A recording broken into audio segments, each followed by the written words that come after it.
வணக்கம் தோழர்களே. இன்றைய பதிவில் தமிழக அரசியல் களம் எப்படி இருக்குது அப்படின்னு பார்ப்போம். அதே பாஜக ஒன்றிய அரசின் அரசியல் களம் எப்படி இருக்குது என்று பார்ப்போம். இப்போ தமிழக அரசியல் என்பது திராவிடத்தை முன்னிறுத்தி அரசியல் செய்கிறாங்க. திராவிடம் என்றால் அதற்கு கொள்கை தலைவர்கள் இருக்காங்க. பெரியார், கலைஞர், அண்ணா போன்ற தலைவர்கள் இருக்காங்க. இப்போ ஸ்டாலின் அரசு திராவிட மாடல் என்று முன்னிலைப்படுத்தி தான் அரசியலுக்கு வந்தார். திராவிட மாடல் என்று சொல்லி தான் அரசியலுக்கு வந்தார். திராவிட மாடல் என்றால் அதில் தலைவர்கள் இருக்காங்க. அதே தான் பெரியார், அண்ணா, கலைஞர், எம்ஜிஆர், ஜெயலலிதா அம்மையார் இவர்களை பின்பற்றி ஸ்டாலின் அரசு அரசியல் செய்கிறாங்க. இப்போ அதிமுக என்பவர்கள் என்ற கட்சி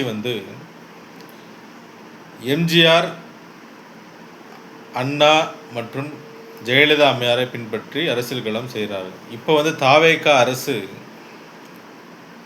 5 கொள்கை தலைவரை முன்னிறுத்தது. பெரியார், அம்பேத்கர், அப்புறம் வேலு நாச்சியார், காமராஜர்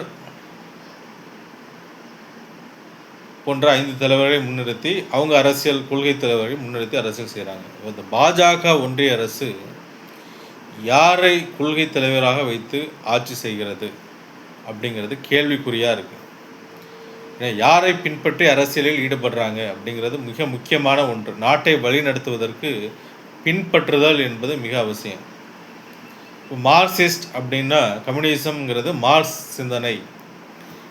இப்போ விடுதலை சிறுத்தை கட்சி அப்படின்னா அவங்க அம்பேத்கரை சிந்தனை, தலித் விடுதலை அப்படின்னு ஒரு கொள்கையோடு வராங்க.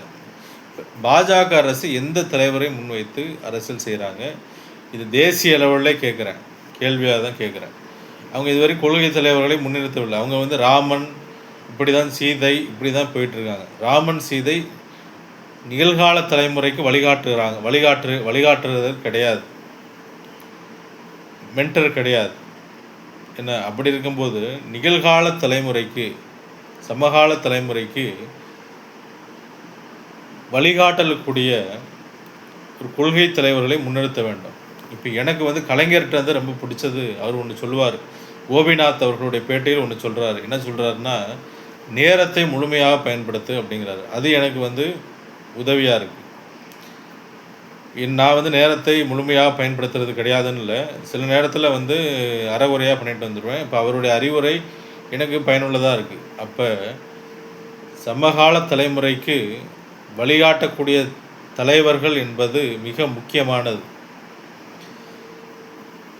என்பதை தெரிந்து கொள்வோம்.